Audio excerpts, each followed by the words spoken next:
Number 23. A man invested 100,000 every end of the year for 10 years. Every end of the year. So, ordinary na ito na annuity. Wala na yung 1 plus I sa dulo. Ito. Wala na to. Nalagay ka lang nito pagka may at the beginning. Waited for another 10 years for his money to grow. If his investment earned 8% compounded annually, what would be the sum of his investment and earnings at the end of 20th year? Maganda yung tsura ng cash flow na para lang ma-appreciate yung tanong. For 10 years, nagkulog siya ng 100,000.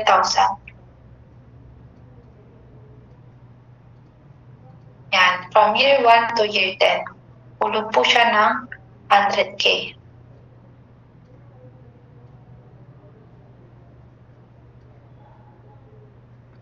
And then, nag-stop na siyang makulog, no? Hinayaan na yung pera niya sa bangko for another 10 years. Dito, hanggang year 20 yung pera niya sa bank. Ang tanong ngayon, ilan yung ipon niya? Dito. So, ano na yung 100K at year 20? So, ito yung ating hinahanap. Pili ka kung anong gusto mong gamitin formula. Pwede naman na, pwede po ba gawin ko yung 100K, kunin ko yung present value niya? Pwede. Saka mo i-convert naman pa future. At least yun, single payment na. Pwede niyo pong laro-laruin yung given up. O kaya kung gusto mo ng direkta na sagot, huwag mo nang padaanin sa present value. Pupuntahin mo sa future. Basta, huwag ka lang malito sa limit Kaya naman, in-open up ko yung isa pang solution, yun bang kukunin mo yung present value niya. Kasi mas madali po, at year 0. Mas madali talaga, pagka gagawin mo muna siyang year 0. Basta huwag mo lang kalimutan na gawin mo siyang future later on. Yun naman po. Pwede yun. Pwede rin naman yung another solution. I-present ko na lang yung isa pang solution. Try nyo na lang at home yung papadaanin pa sa present. So, pag i-direct ako, at year 20 ako, hindi siya at year 0. Punta ko kaagad sa year 20 yung pera. Future value, annuity, same formula. Talagang sa limit lang magkakatalo. O sa limit ka lang magkakamali kung sakali. So, this is 100,000. Summation, 1.08. Positive x, diba? Ito, sa limit natin. Remember, year 20. Tignan mo kung saan nagsimula at nagtapos yung arrow. Ngayon, tanong. Ma'am, hindi ba 0 to n minus 1 ulit? Hindi ba ang ilalagay ko dito 0 to 9? Kasi sabi mo nga, n minus 1. Ulitin ko lang, 0 to 9 po, pag ordinary yung annuity, wala kang nilagpasan na mga taon. Ito, tricky kasi yung problem. May nilagpasan po siya na taon. Ito, yung part na yan, deferred yan. So, hindi 0 to 9 ang limit mo kung sakali. Clear? So, hindi po siya 0 to 9. Ano? 20 minus 1. So, 19 yung nasa taas. Then, 20 minus 10. Okay. 10 to 19 ang limit po natin. Kasi nga, ang reference mo na year 20. Diba? Year 20 na yung reference mo. Ngayon, gaano kalayo yung unang araw sa 20? 19, di ba? Yung 1. 19 years po ang layo niya. Yung 10 naman, ang layo niya sa year 20.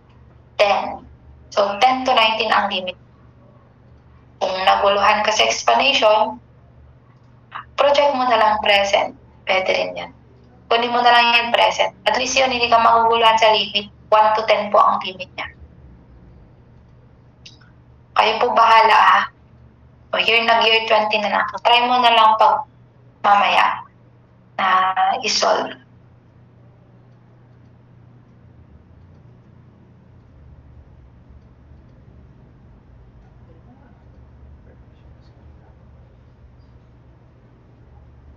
Then, to 19. Ayan. 3,127,540.18. So, answer po is letter B. Type nyo na lang sa calculator.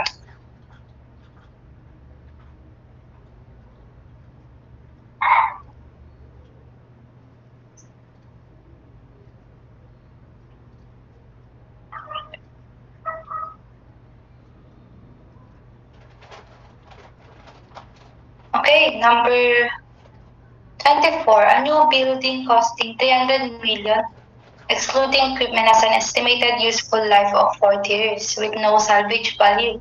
The equipment costs 50 million and has an estimated useful life of 15 years with a salvage value of 5 million. Using straight line method, what will be the book value of the building and equipment at the end of 10 years?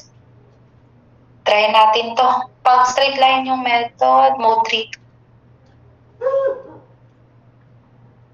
Straight line methods input tayo.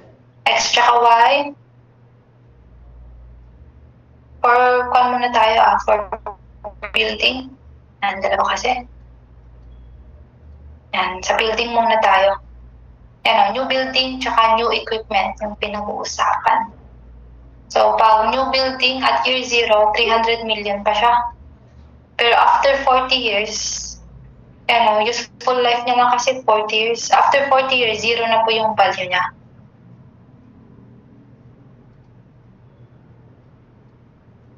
Okay, tinatanong ngayon, ano yung book value niya at the end of 10 years. Okay, so press nyo na yung all clear, press nyo na yung AC. Yan, hanapin natin after 10 years, ano na yung value niya. So 10y hat, check nyo sa calculator nyo kung ilan yung lalabas. Kasi dito sa solution ko, in-store ko siya. Kung alam yung sagot. Sige, type ko na lang. 0, 40, 300 siya, 0 na lang. No salvage value kasi. Okay. So after 10 years, ang value na lang niya is 225. Meron sa choices yan. Sa building nga lang. Punta tayo naman for equipment. New equipment. Okay, same. X, Y. Mode 3 to din. At year 0, 50 million pa yung halaga niya. Bago pa eh. Pero makalipas yung 15 years na useful life niya, 5M mo na lang siya pwede ibenta. Tanong ulit, ano yung value niya after 10 years? So, press mo yung all clear. 10y hat is ilan naman dito? Let's try.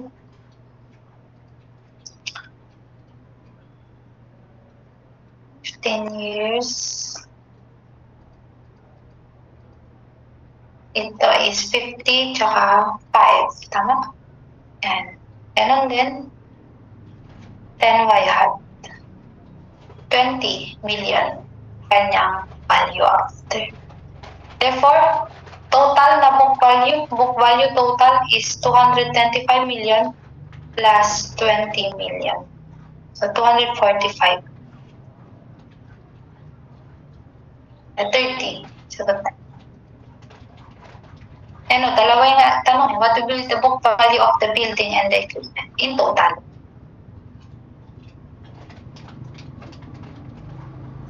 Paabutin natin isolve kahit hanggang number 30, no? Para yung onwards, pipicturean mo lang.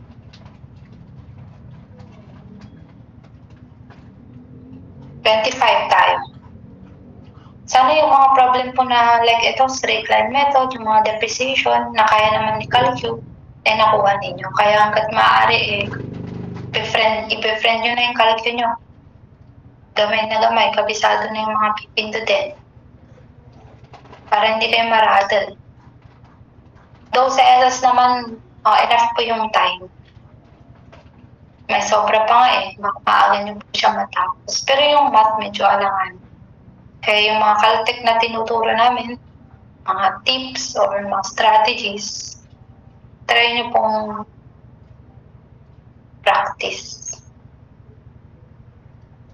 A machine costs 900K and will have a salvage value of 450 when retired at the end of 5 years. Using sum of the years digit yan. Mode 3 naman pag SOYD, di ba? Sum of the years digit method. What is the sum of the depreciation cost in the first 2 years? Okay, mode 3, it requires 3 data. So, at year 0, ang halaga pa ng machine, 900K. Pero after 5 years ng paggamit dito, bumaba na yung halaga niya. 450,000 daw. Salvage value na niya yun Kasi pag sinabi nating salvage value, sagad na po yung machine, nag-retire na nga bumigay na. Pero pwede mo pa siyang i-resell 450K. Siyempre, plus another year, so plus 1 year, 6 years, 450,000 pa rin po yung halaga niya. Kasi nga, scrap pa rin naman yun yung machine na yun, di pa rin gumagana. Kaya yung value niya kahit mag-add up pa yung taon, same po, 450,000. So what is the book value after 2 years? 2y hat. Try natin sa calculate. Try nyo na lang, 630,000. Pepin ko na lang yung solution ko dito. Let me, if I'm wrong, 630,000. Book value yan. Kumbaga, kung 2 taon mo lang ginamit yung machine, mas mahal, syempre pa rin yung halaga niya, 630K, di ba? Ngayon, ang tanong dito kasi, what is the sum of the depreciation cost? Yan yung D, capital letter D. Obvious naman, when we say nag-depreciate, bumaba siya ng anong halaga. Okay, so depreciation after n years is book value after n years minus original cost. Diba? So after 2 years, ang book value niya, after 2 years, i-minus natin sa original cost na 900K. Or common sense, kahit hindi mo kabisado yung formula, ang dali po sabihin na, yung aking formula, CO minus BV. Original cost minus book value. Yan. So 900K minus book value after 2 years. So ayun, makita mo agad, bumaba siya ng ilang pesos. Yung halaga niya originally bumaba.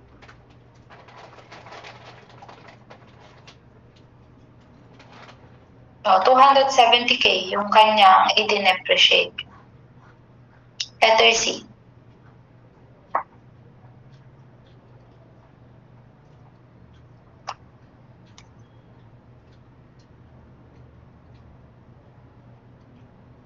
Okay, next, number 26. Para mapaabot natin ng 30. For numbers 26 to 28, a contractor wishes to buy a machine worth 1 million after 1 year. If the bank gives an interest of 2.5% monthly, question number 26, what single amount must be deposited now in order to have the desired amount after 1 year? Ito, target mo, makaipon ng 1 million after 1 year. Hindi naman yan magic na after 1 year meron kang 1 million unless nag-deposit ka nga or nag-invest. Yun yung tanong, ano yung dineposit mo ngayon? Ano yung present value ng 1 million? Diba? Okay, so present value ng 1 million, edi 1 million. 1 plus 2.5%, monthly po yan, raised to 12. Negative 12. And dito, baka nalito na kayo. Lista ka, ang I natin po, naka-monthly. And sabi dyan, 2.5% na daw agad. No need to divide by 12. Why? Hindi naman po nakalagay dyan, compounded. Magdi-divide ka lang ng value ng M po pag may term na compounded. Pero pag wala, yan na yung I niya. 2.5% monthly. Na-divide na yan. Baga. So, di-divide natin ito sa 12. Ay, hindi na natin di-divide sa 12. Okay, so yan na yung I mo. Yung N naman natin, syempre, 1 year or equivalent nga yan sa 12 months. Okay, then negative ang exponent kasi present. Distract ako, may pumasok kasi. Okay, then ang 1 million 12 years ago, 12 months or a year ago. Answer 743,556. So letter D natin.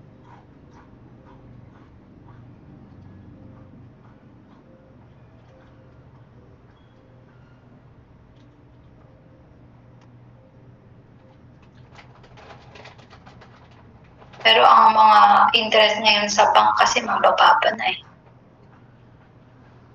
0.25%, 1 year na yung yearly. So, bluff ito. 0.5% monthly sa akin. Kaya kahit marami kang i-sinave sa bank, ang offer is sobrang baba, 0.25% annually. Ilan lang ang pumapasok na interest sa'yo, piso, gano'n.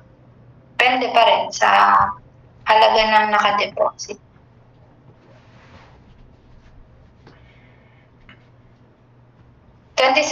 What amount must he deposit at the bank at every beginning of the month in order to have 1 million after 1 year? Ano bang pinagkaiba ng tanong dito? Tingnan mo, single amount. Okay, single amount yan. So, single payment, P lang. Kumbaga, sa cash flow, kung ito yung future value mo, 1 million, present value naman, isa lang. Single araw lang din. Yan. Single payment eh. Dito sa tanong dito, what must he deposit at the bank at every beginning of the month? Annuity to, di ba? Annuity siya. A, monthly ang tinatanong. In order to have 1 million after 1 year, so ang F natin is 1 million. Tama? So, lista tayo. Ang I natin dapat monthly din. Naka-monthly ba sa problem? I think hindi. Naka-monthly na. 2.5% monthly.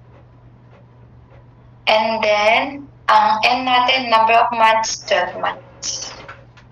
Ayan. So, once okay na, is i-plug in natin sa formula. But careful, annuity due siya kasi at the beginning of the month. So, yung formula natin na annuity, summation of 1 plus I positive x, may 1 plus I pa dito sa dulo.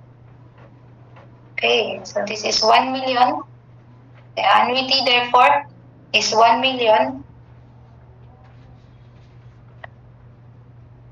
divided by summation of 1.025 positive x limit 0 to 11 and minus 1. Then, dito pa 1.025. Ano yung sagot dito sa aking notes?